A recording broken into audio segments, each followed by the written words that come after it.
Hi guys, welcome back to the channel. My name is Kimbanguist. Thank you so much for clicking into this video. So today we will be continuing from where we left off. Today we're going to be tapping really deep into Kimbangism. What is Kimbangism, and how do we know Kimbangism is a Christian religion? Because I am sure, 100% sure, there's a lot of people who have misunderstood or misinterpreted the Kimbanguist religion. So today I'm gonna help clarify a few things so that we or you guys can understand what Kimbangism truly is. So let's hop into the video. What is Kimbangism? It is an African understanding of the Bible through the works and teachings of Simon Kimbangu. Kimbangism is not only a religion, but it is also a new civilization. Okay, so Kimbangism is a new civilization brought into the world. So it goes deeper than just a religion. Kimbanguist is the Church of Jesus Christ on earth through his special envoy Simon Kimbangu. Okay, that's so in short form it's called Kimbanguist, and it was taken from Papa Simon Kimbangu's name. Like I said, Kimbanguists are Christians, so it is a religion. It's a Christian religion based on an African understanding of the Bible. So a Kimbanguist is someone who follows the teachings of Simon Kimbangu or follows the doctrine of Simon Kimbangu. How do we know that Kimbanguists are actually Christians? Because a lot of people have misinterpreted the Kimbanguist church. A lot of people don't believe that Kimbanguists are Christians. A lot of people don't believe that Kimbanguists actually believe in the Trinity and all of that. But let us go in. So how do you know that a Kimbanguist is Christian? Because we say we are Christians. Okay. So let me go back with a short story. So we all know back in the colonial time, if you've watched my previous videos, you would know about this. Papa Simon Kimbangu, right? Papa Simon Kimbangu, when he was trialed and sentenced to a life in prison, the European or the colonizers, they wanted to demolish Kimbangism. They wanted to kill that religion. They didn't want it to exist anymore. So they were like, okay, let us call this religion a sect. So they started calling the Kimbangist religion a sect. Otherwise, let me explain now. The Kimbanguist church, when people started calling it a sect, okay, the World Council actually sent two theological Europeans, okay? There were two, a woman and a man. The World Council sent them to Congo. They sent Madame Marie-Louise Martin and the William Beggar. These are the two. Travel from Swiss to Congo to investigate or to inspect the Kimbanguist church. And when their investigation was done, they came to see that the Kimbanguist church is a church that functions in an African expression. So they saw that, oh, the Kimbanguist church is actually a church that functions in an African expression. What do I mean when I say African expression? It teaches the works of God and walks in an African traditional way. So they went back to Europe and explained that they were actually wrong about the Kimbanguist church. Explained to them and said, oh no, the Kimbanguist church functions in an African way or manner. They refuse to follow our ways. Their doctrine and formally is the way God inspires African. So they explained this. So they continued explaining, saying, so this is how the Kimbanguists lead their church. They are not a sect. So from today on, please, World Council, the Kimbanguist church is not a sect. So this is what happened. Because going back in history, when Congo received its independence, when Kimbanguists were now able to freely worship God and pray in the open, because that was something that was forbidden during the colonial time. So when Congo became free, the Kimbanguist church was trying to find a way, like how will we get the World Council to accept our religion, our church? When they saw that the Kimbanguist church is not a sect and they had to accept it, they then called it an African dependent church, meaning it was an African church being run by Africans and not depending on whites. It's very important for us to understand this. So on the 16th of August 1969, the Kimbanguist Church was accepted by the World Council. It wasn't easy, but God knew and God had his way. So now we understand that the Kimbanguist Church is not a sect, but rather the Church of Jesus Christ on earth by his special envoy, Simon Kimbangu. So it is important for us to understand that the Kimbanguist Church is the Church of Jesus Christ being led by Simon Kimbangu. It is a Christian church. I'm not going to stop here. We're going to dig deeper. So let's question ourselves. The question is, why Papa Simon Kimbangu? Most people would, I've heard this question before, but like, why Papa Simon Kimbangu? Why did Jesus choose him? So let me explain. Why Papa Simon Kimbangu?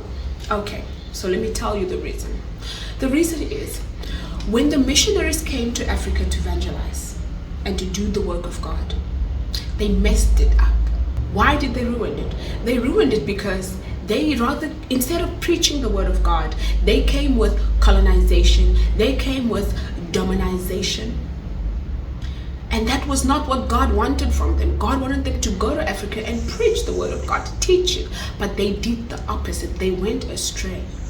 Missionaries came and they started interpreting the Bible, their benefits and advantage. Okay, to benefit them in the things that they really desired for. And we all know what happened, okay? We all know what was their desire. So they came with colonization and dominization to take over African countries. So when God saw this, he was really hurt, and God was like, God wasn't pleased. And God went, and this is when Papa Simon Kimbangu came in the picture. God saw this and he was not happy with how things were going. In 1918, Jesus Christ called Papa Simon Kimbangu. That was the first calling that Papa Simon Kimbangu received. It was in 1918 when Jesus Christ called unto him and said, Kimbangu, Kimbangu, Kimbangu, I call unto you to lead my people, because the missionaries whom I have sent have gone astray. They have become unfaithful.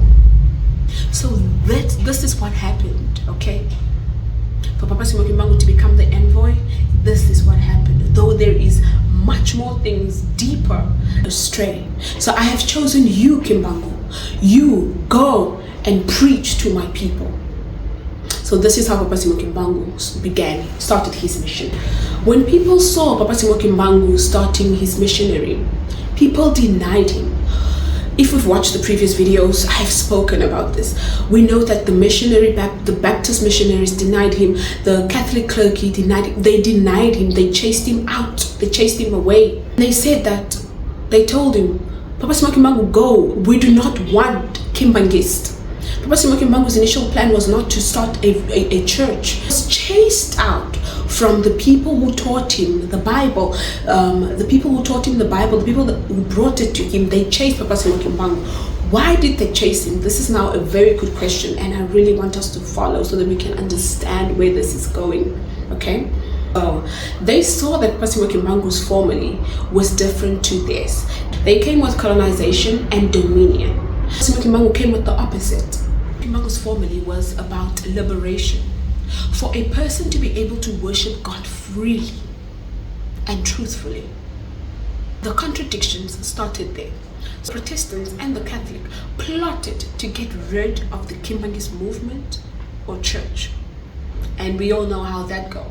There are tons of videos, and also I have videos where I touch up on this, like the history of Kimbanguism, the movement. So if you haven't watched it, please pause this video and watch the previous videos and then hop back into this one. And the Catholics, they started plotting, okay? And then they were like, you know what? Let's call this religion a sect. Even though they knew it wasn't a sect. They were like, let's call this religion a sect so that it can be banned, so that it cannot exist. But like, Papa Simon Kimbangu has separated himself from us and created his own religion or his own church. So that's when they were plotting and decided to call the Kimbanguist religion a sect. Forgot that the Catholic Church is a sect. They removed themselves from the branch. Many churches today are actually a sect. Many churches today are sects because the beliefs are different. So in 1969 is when the Kimbanguist Church was identified as not being a sect, because the Kimbanguist Church believed in Jesus Christ. So when they went back, continuing the story, so when they went back and then they were like, no, the Kimbanguist Church is not a sect. They actually believe in Jesus Christ.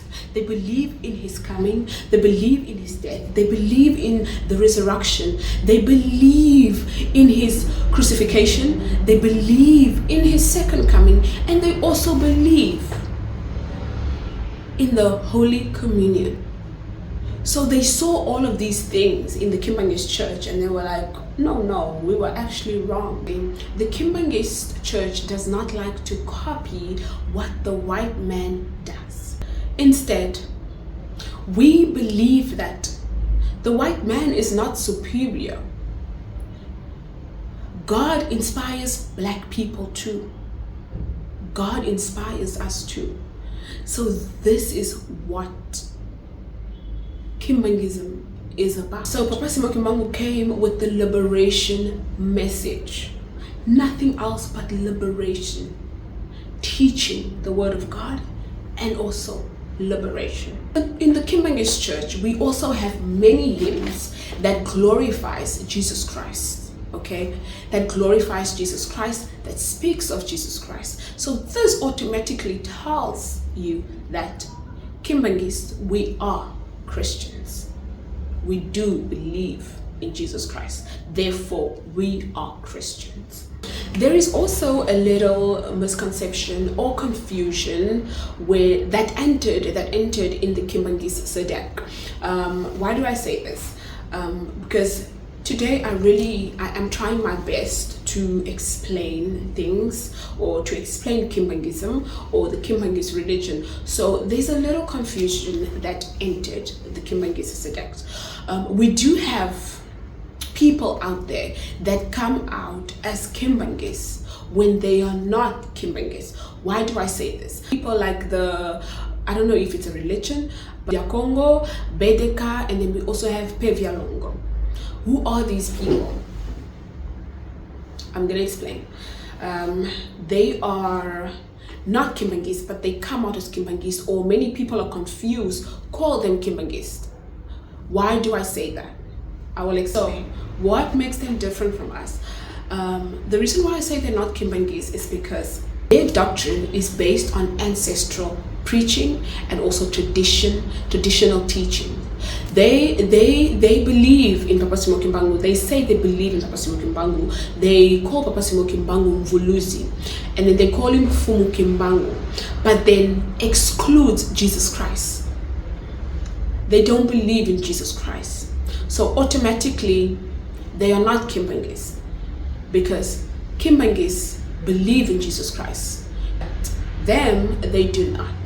So this is what makes us different. We are not the same. They are not Kimbanguist, because our doctrine is not the same. Difference there, and I thought it was very important for us to touch up on this subject. But we will dig deeper into this subject in future videos, definitely, because it's important. It is important to know the difference. It is important to know how to differentiate a Kimbanguist and a non-Kimbanguist. So I touched up on Kimbanguism. What is Kimbanguism? Is Kimbanguism a Christian religion? Because we have a lot of people, like I said, many people have misconceptions when it comes to the Kimbanguist religion. Most people do not understand it, and I really feel it's important for us to always do research. Like research really helps us to connect a lot of missing dots. Research helps us to understand better.